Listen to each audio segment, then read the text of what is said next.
번째 비문학 16번에서 20번 원소에 대한 방사성 동위 원소에 대한 이야기들을 좀 해보도록 하겠습니다. 첫 번째 문단부터 좀 보죠.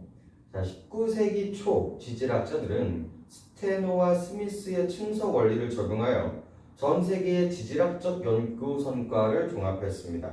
한 세기가 나왔으면 조금 포인트를 보셔야 되는 게 이제 세기가 변할수록 어떠한 변화가 있을 수 있다는 거를 이제 생각을 하시면서 글을 좀 읽어야 되는데 기본적으로 이제 시작점은 이제 19세기죠. 이제 주어를 잡아야 되는데 스테노와 스미스가 나옵니다.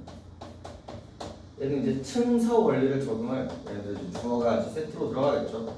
층석 원리를 적용하여 전 세계의 지질학 연구들을 종합했다라는 의의를 갖고 있으시는 분들이네요.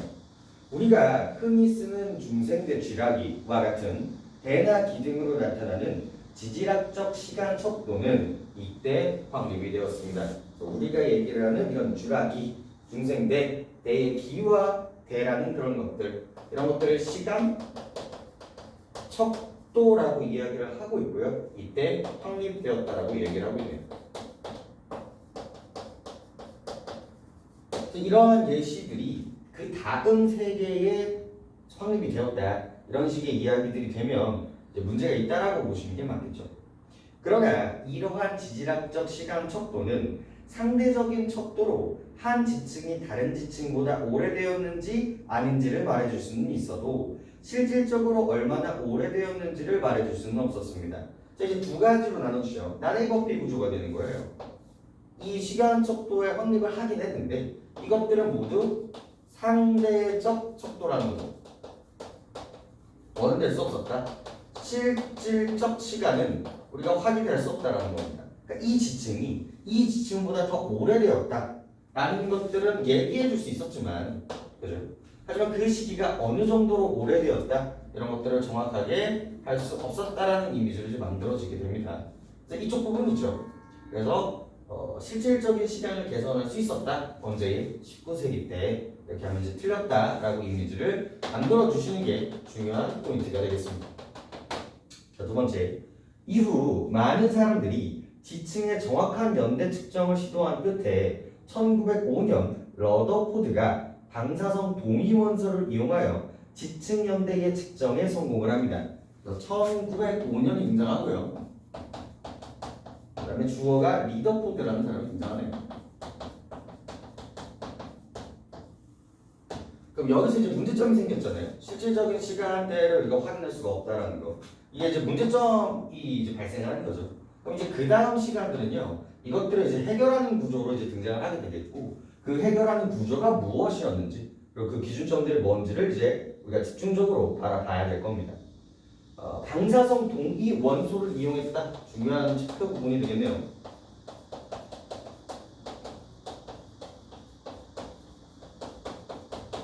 이때는 이런 것들을 사용하지 않았고 이때부터는 이런 것들을 이제 사용했다라는 이미지가 이제 만들어지는 거고요. 그는 암석의 우라lum의 양을 측정하여 암석의 연대를 계산해냈죠. 이것이 동위 원소 연대 측정법의 시작이었습니다. 이거를 기준으로 이제 동위 원소를 사용을 해서 뭘 시작했다? 연대 측정을 할 수 있는 방법의 장이 열렸다 라는 식의 의의를 가지고 있는 사람이겠네요. 자연적으로 발생하는 방사성 동위 원소를 사용해 암석의 연대를 결정하는 연대 측정 방법들은 그 후 수년간 더욱 개선이 됐으며 더 많은 방사성 동위 원소들이 발견되고 방사선 붕괴 과정의 심층적인 이해가 이루어졌죠. 그래서 여기에서 이 사람의 시작으로서 점점 발전을 했다라는 식으로 이제 세 번째 문단으로 넘어가게 됩니다. 그래서 발전된 형태가 이제 등장하겠죠. 지질학자들은 방사성 동위 원소의 어떤 특징을 활용하여 암석의 연령을 측정했을까? 이 질문에 답을 얻기 위해서는 먼저 방사성 동위 원소가 무엇인지를 살펴볼 필요가 있습니다. 물질의 기본 단위인 원자 중심에는 양성자와 중성자로 이루어진 원자핵이 있습니다.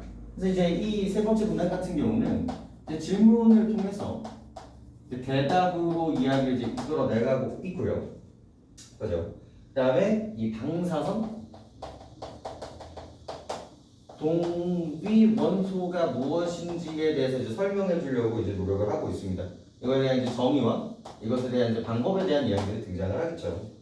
그러면서 이제 원자는 이제 그 중앙에 원자 핵이라는 걸 갖고 있답니다. 그리고 이 원자 핵은요, 양성자와 중성자로 나눠집니다. 그럴 때 이 원자핵에 들어있는 양성자의 수에 따라 물질을 이루는 기본 성분인 원소의 종류가 결정이 되죠. 자, 여기서 중요한 건 얘가 바로 영향을 미친다는 거예요. 원소의 종류를 결정한다라고 나옵니다. 포인트는 뭐냐면요, 원자핵의 양성자와 중성자 두 가지가 있는데 얘는 원소의 종류를 결정하는데 영향을 미치고요. 얘는 그렇다 그렇지 않다? 그렇지 않다라는 것을 뽑아내는 데 있습니다. 중성자가 원소의 종류를 결정한다. 이런 식으로 이야기가 된다면 틀렸다고 할 수 있어야겠죠. 좀 더 가보죠. 탄소 원자핵에 있는 양성자 수의 개수는 6개이고 산소 원자핵에 있는 양성자의 수는 8개입니다. 그래서 이러한 탄소, 그 다음에 산소 이런 것들을 구분했을 때 이 양성자 수에 따라서 구분이 된다는 걸 이거 확인할 수 있겠죠.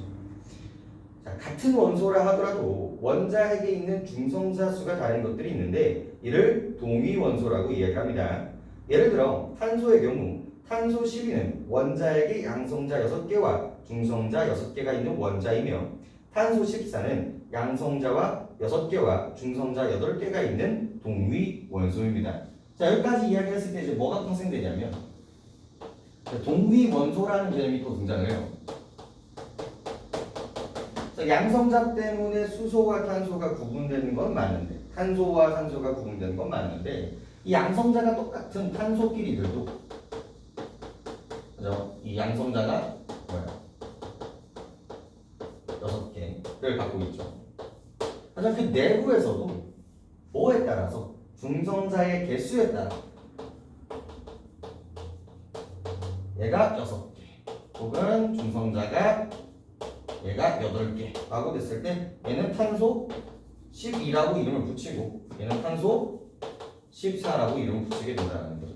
이런 것들을 얘네들을 동위 원소라고 이야기를 한다라는 정의를 내려주고 있습니다. 자, 한편이라고 해서 조금 다른 이야기를 하고 싶네요. 한편. 자연계의 모든 물질은 불안정한 상태에서 안정한 상태로 가려는 성질이 있습니다. 그래서 모든 물질의 모든은 생각보다 중요하고요. 예외가 없다라는 이미지를 만들어 주니까요. 모든 물질들은 불안정적인 상태에서 안정적으로 가려고 하는 그런 특징들이 있다, 성질이 있다라고 얘기를 하네요. 동위 원소 중에서는 양성자 수가 중성자 수에 비해 너무 많거나 또는 그 반대의 이유로 본래 원자핵의 상태가 불안정한 원소들이 있습니다. 그래서 이 중성자와 양성자가 있는데 이렇게 매칭이 참 6개 안정적으로 되어 있으면 참 좋은데 이렇게 중성자가 더 많거나 양성자가 너무나 더 많아서 불안정한 상태가 되는 경우들이 있다고 합니다. 그래서 불안정한까지 안정적으로 되고 싶었겠죠. 그래서 불안정한 원자핵이 스스로 방사선을 방출하고 이를 통해 에너지를 잃고 안정된 상태로 가는 과정을 거치는데 이를 방사선 붕괴 또는 핵 붕괴라고 이야기를 합니다. 그래서 안정에서 불안정으로 가려고 하는 이 과정에서 필요한 과정이 바로 핵 붕괴라고 얘기를 하네요. 자, 동위 원소 중 방사선 붕괴를 일으키는 동위 원소를 방사성 동위 원소라고 이야기를 합니다. 자, 수많은 동위 원소들이 있는데 이렇게 안정적인 애들이 있죠. 그리고 불안정한 애들이 있고요. 그리고 이 불안정한 아이들이 안정으로 가면서 핵붕괴를 일으키는 이 동위 원소들을 뭐라고 부른다? 방사선 동위 원소 원소라고 부른다는 정의가 이제 등장을 하게 됩니다. 자, 조심하세요. 모든 동위원소가 방사선 동위원소가 되는 게 아닙니다. 어떤 것만 불안정에서 안정으로 넘어가면서 이렇게 핵붕괴를 일으키는 원소들만 방사선 동위원소라고 이야기를 하게 되네요. 그러니까 얘는 기본적으로 불안정한 상태라는 겁니다. 이들은 방사선 붕괴를 통해 불안전한 원자핵이 안정된 상태에 다른 종류의 원자핵으로 변하게 됩니다. 자, 이러한 변화, 인과성에 대한 변화를 얘기를 할 때는요, 별표를 치시고 강으로 읽어야 되는 부분들이 됩니다. 지금 불안정한 상태잖아요. 그래서 이것들의 이제 추상적인 얘기이기 때문에 조금 더 구체적인 예시를 들어주고 있죠. 예를 들어 방사선 동위원소인 탄소 14는 방사선 붕괴로 인해 중성자 1개가 붕괴되어 양성자로 바뀌고 양성자 7개와 중성자 7개로 이루어진 원자핵을 가진 안정된 원소인 질소 14가 됩니다. 우리가 아까 탄소 14의 포인트는 뭐였습니까? 양성자가 6개고요. 그죠? 중성자가 8개였단 말이죠. 서로가 매칭이 안 되는 거예요. 그래서 이제 뭐를 바꿔준다라고 얘기를 하고 있죠. 여기 있는 중성자가 더 많기 때문에 얘 하나를 떼서 이쪽으로 보내고 있죠. 그러면 7개로 매칭이 되는 훨씬 더 안정적인 원소로서 팔각궁이 된다라고 보는 거겠죠. 그래서 이렇게 붕괴 전의 방사선 동위 원소를 모원소라고 부르고 이렇게 새롭게 생성된 원소를 자원소라고 부르게 됩니다. 이름을 이제 새롭게 붙여주죠. 이렇게 핵분열이 일어나기 전에 2단계를 처음에 이제 시작하는 원소라고 해서 모원소라고 부르고 뒤에 변화한 이 질소 14를 자원소라고 부른다. 라는 구조를 만들어주게 됩니다. 자, 넘겨볼까요?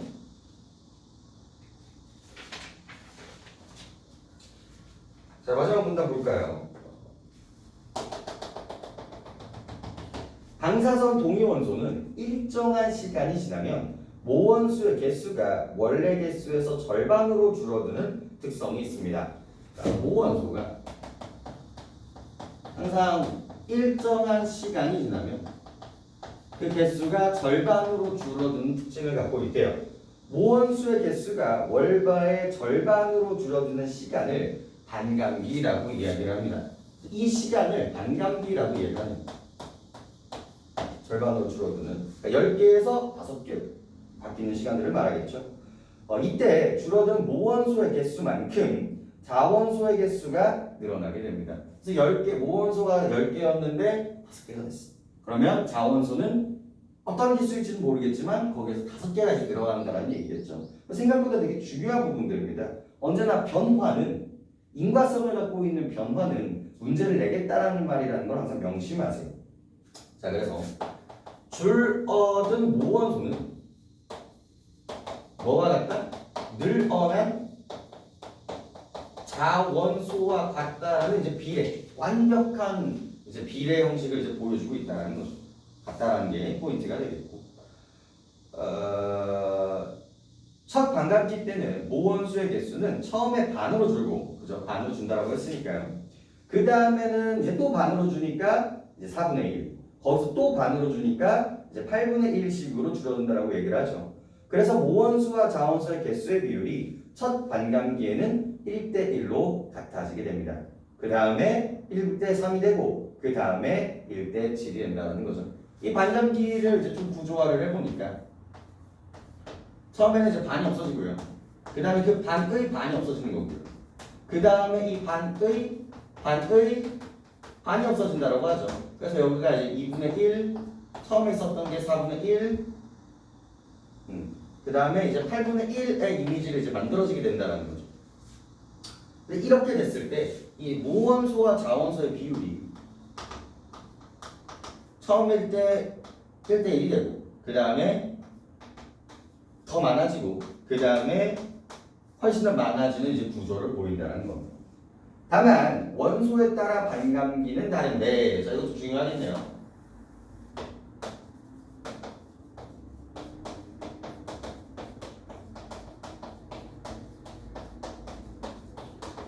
이거와 다른 결이라고 보시면 됩니다. 아까 전에 모든 것들은 같다라고 하는 이미지, 그죠?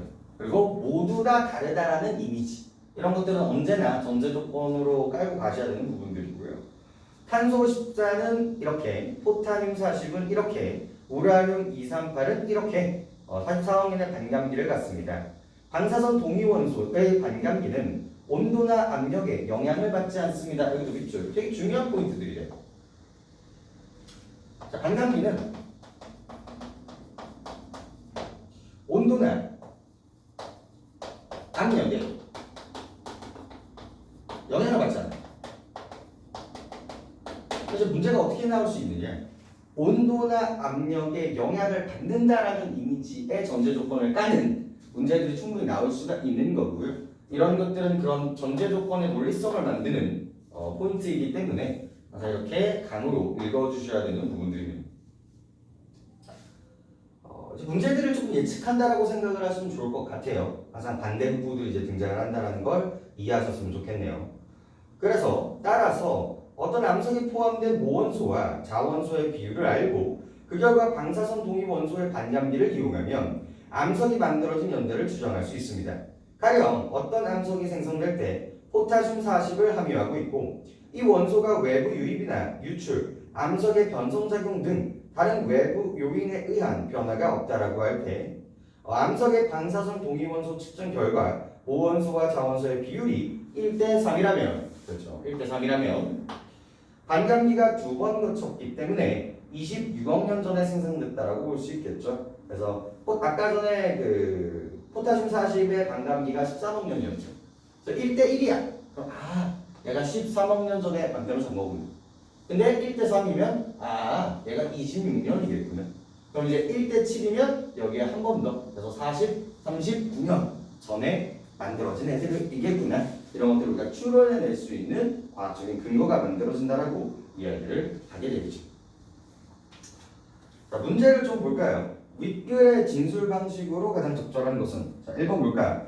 방사선 동위 원소의 개념을 예시를 통해서 설명하고 있다. 자, 볼까요? 방사선 동위 원소의 정의 나왔나요? 정의 나왔죠.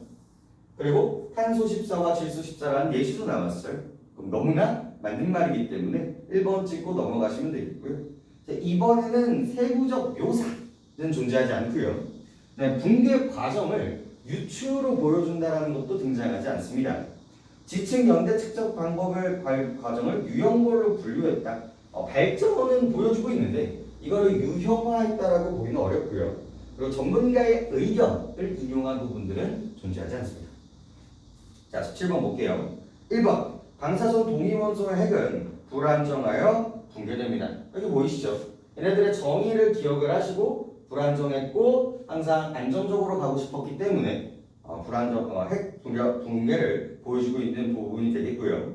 질소 14의 원자핵은 양성자와 중성자의 개수가 같다. 그죠? 질소 14는 7개 안정적으로 변화한 원자라고 보시면 되겠습니다. 방사성 동위 원소의 반감기는 온도나 압력에 영향을 받는다. 그 한 줄이 얼마나 중요한지를 여러분들이 느끼시길 바라요.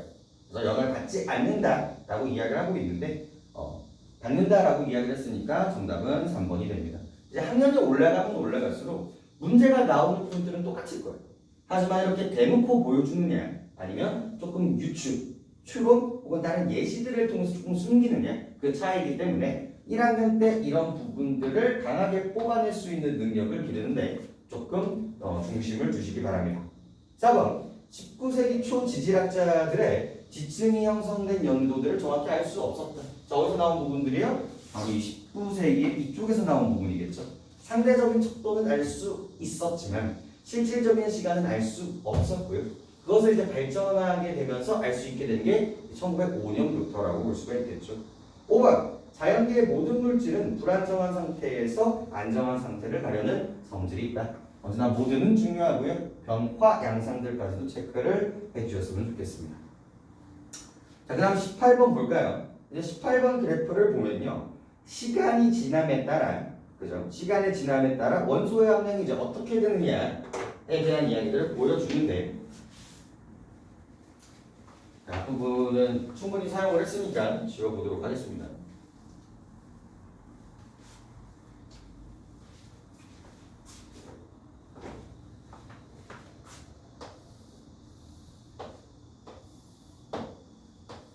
그런 그래프가 보고요. 여기는 이제 시간이고 여기는 원소의 함량이에요. 자, 시간이 지나면 지날수록 점점 커지는 애가 있고요. 시간이 지나면 지날수록 점점 작아지는 아이들이 있다는 말이에요. 그러면 이제 점점 작아진, 처음엔 많았다가 2분의 1, 4분의 1, 8분의 1로 변하는 그런 양상들. 그죠? 얘네들. 그리고 점점 많아지는 그런 이미지들. 그런 것들을 우리가 어디서 확인할 수 있었죠? 바로 이 부분에서 확인할 수가 있었죠. 그래서 이쪽 부분이 모원수가 되고요. 점점 많아지는 게 자원소가 됩니다. 그리고 이 시간이 어느 정도 흘렸을 때 이 모원소와 자원소가 동일하게 만나는 지점들이 있습니다. 1대1의 모습을 보여준다는 거죠. 즉 이게 여기 부분이 바로 뭐가 되겠습니까? 바로 여기가 반감기라는 걸 우리가 확인할 수가 있는 거예요. 처음으로 핵분열을 통해서 처음으로 반으로 줄었을 때 그때의 모습을 우리가 확인할 수 있죠. 그래서는 그게 2억년이라는 걸 알 수 있죠.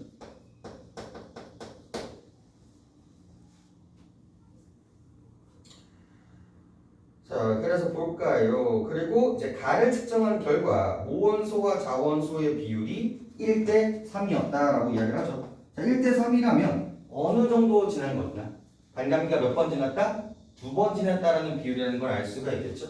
그래서 이제 반감기가 2억 년이었으니까 얘는 지금 얼마나 지난 상태예요? 4억 년이 지난 상태라는 걸 알 수 있죠. 혹시나 1대 7의 비율이었다 이런 식으로 나오면 몇 년이 되겠습니까? 거기에 이제 두 배, 이 세 번째인 6억 년이 지났다라고 보시면 되겠죠. 그죠? 자, B는 자원소와 관련이 있다. 그죠? 점점 늘어나기 때문에 이제 자원소라는 걸 우리가 확인할 수 있고요. 아무튼 S의 생성 시기는 4억 년 전이었다. 그 반감기가 이제 2억 년이기 때문에 2억 년이 2번 일어나는 거예요. 그래서 2억 년이니까 총 4억 년이라고 볼 수 있고요. 자, 4번의 반감기를 거치면 처음 A의 양은 16분의 1로 줄어든다. 그죠? 2분의 1, 4분의 1, 8분의 1, 16분의 1, 32분의 1 이런 식으로 점점 이제 변화가 될 거고요. 모원소와 자원소의 비율이 1대 1로 만나는 부분들이 있는데 총 2억 년이라고 걸립니다. 자, 시간이 지날수록 자원소와 모원소의 개수를 더한 값은 감소한다라고 이야기를 하는데 자, 어디가 중요했죠? 이 줄어든 모원소와 이 늘어난 모원소는 항상 어떻다? 동일하다. 줄어든 만큼 자원소도 똑같이 증가한다라는 점에서 감소한다가 아니라 같다라고 얘기를 하시는 게 맞겠죠. 자, 19번의 기억은요. 방사선 붕괴를 일으키다라고 이야기가 되고 있고요. 이 붕괴를 일으키다. 뭔가 어떠한 현상들을 일으키게 했다라는 식의 이미지를 갖고 있는 건 1번이 되겠습니다. 거친 파도라는 현상을 일으켰다라고 생각을 해주시면 되겠네요. 자, 넘겨볼까요? 자, 마지막에 이제 20번. 보기가 되게 어려워 보이는데 막상 읽어보면 그렇게 어렵지 않다는 걸 알 수 있어요. 이 보기 역시도 하나의 이제 비문학의 양상이라고 보시면 되는데 자, 천천히 보죠. 탄소 14는 일정한 비율로 계속 붕괴하고 있지만 대기와 우주선의 충돌에 의하여 계속 공급되게 됩니다. 연구에 의하면 지구 대기의 탄소 14의 생성 비율이 탄소 14의 방사선 붕괴 비율과 같으며 대기 중에 존재하는 탄소 12와 탄소 14의 구성 비율은 대체로 일정하다라고 이야기를 합니다. 여기서 이제 주어가 탄소 14가 나오는데 얘가 붕괴가 되니까 점점 없어져야 된단 말이에요. 하지만 우주 외부에서 들어오는 것도 있고 이제 생성되는 것도 있기 때문에 얘가 이제 일정한 비율을 갖고 있다라고 얘기를 하고 있고요. 그리고 이제 대기 중에 이 탄소 14와 이 탄소 12가 일정한 비율을 갖고 있다라고 이야기를 합니다. 식물은 대기 중에 이산화탄소와 물을 흡수하여 광합성을 하므로 모든 식물들은 약간의 방사성 탄소를 가지며 식물 내 탄소 12와 탄소 12의 비율은 대기 중에 탄소 12와 탄소 14의 구성 비율과 일치하게 됩니다. 그래서 이제 식물이 대기를 흡입을 하니까 이 대기에 있는 식물 대기와 식물의 이 비율이 동일하다라고 얘기를 하고 있고요. 아울러 그 식물의 몸을 흡수하여 탄소를 공급받는 동물과 그 동물을 먹는 동물도 같은 비율이 유지가 됩니다. 동물도 마찬가지고 우리 인간도 마찬가지라는 걸 우리가 추론해낼 수 있겠죠. 그런데 생물이 죽으면 더 이상 대기 중의 탄소를 흡수하지도 배출하지도 않습니다. 그러니까 살아있을 때는 이 대기를 계속 흡수하고 내뿜기 때문에 이 비율가 이제 유지가 되는데 죽어버리면 그 순간이 이제 멈춰버린단 말이에요. 그래서 죽은 생물의 탄소 12와 탄소 14의 비율이 변화가 생깁니다. 자, 조심하세요. 자, 살아있을 때는요 유지해요, 그 비율이. 근데 죽으면 뭐가 일어난다? 이제 변화가 일어난다는 거죠. 그래서 어떻게 변화할지 이제 포커싱을 보시면 되는 건데, 이때 생성된 질소 14는 기체이므로 죽은 생물 내부에서 외부로 빠져나가게 됩니다. 자, 나눠주고 있나요? 질소 14는 기체이기 때문에 어디로 간다는 거야? 외부로 날아간다는 거죠. 그러면 무슨 얘기를 하고 싶은 거야? 나머지 얘는 외부로 나간다 안 나간다? 안 나간다라는 거예요. 얘는 어디에 남아있다? 내부에 있다라는 이미지를 미리 예측하고 이제 리딩을 하셔야 됩니다. 그래서 탄소 10.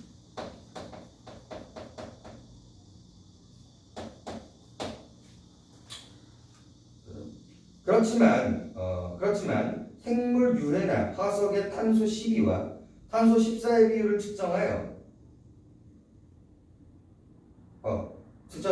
대기 중의 그 비율과 비교하면 탄소 14의 비율을 측정하여 대기 중에 그 비율과 비교하면 탄소 14가 어느 정도 감소했는지를 알 수 있고, 그 결과 탄소 14의 반감기를 이용하면 그 생물이 죽은 연대를 계산할 수 있습니다.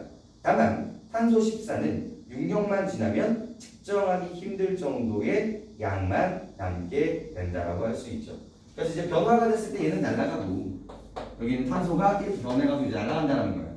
하지만 남아있는 탄소 14와 이 탄소 12가 이제 남아있는 그 비율을 계산을 해서 얘를 계산할 수 있는데, 항상 뭐가 붙어요? 다만이 붙죠. 그리고 얘는 언제나 문제를 활용하겠다는 얘기예요. 다만 몇 년? 6만 년이 지나면 측정하기가 어렵다는 거죠. 즉 이쪽 전에는 측정할 수가 있고요. 캔이에요. 이쪽 이후에는 측정할 수가 없다라는 이미지를 이제 만들게 된다는 거죠. 1번 탄소 14를 이용한 연대 측정의 연대 측정 범위는 제한적이겠군. 그렇죠. 이 6만 년이 지나면 측정할 수가 없으니까요. 2번 시간이 지나면 지날수록 생물 내부에 있는 탄소 14의 개수가 줄어들겠군. 그렇죠. 탄소 14는 점점 질소 14로 변해서 외부로 날아가기 때문에 그렇습니다. 3번 방사성 붕괴는 죽은 생물의 탄소 12와 탄소 14의 비율에 원래는 유지를 했었는데 더 이상 공급이 되지 않고 나가지 않기 때문에 변화가 일어난다고 볼 수가 있겠고요. 탄소 14를 이용한 연대 측정법으로는 살아있는 생물의 나이를 측정할 수 없겠군. 정말 좋은 문제예요. 살아있을 때는 계속 유지라니까.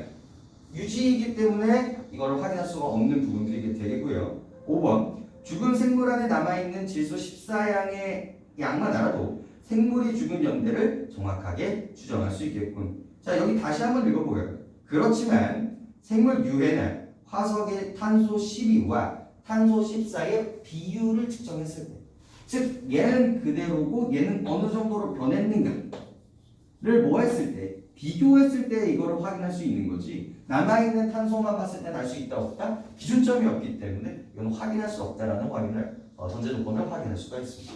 그래서 답은 5번이 되겠습니다.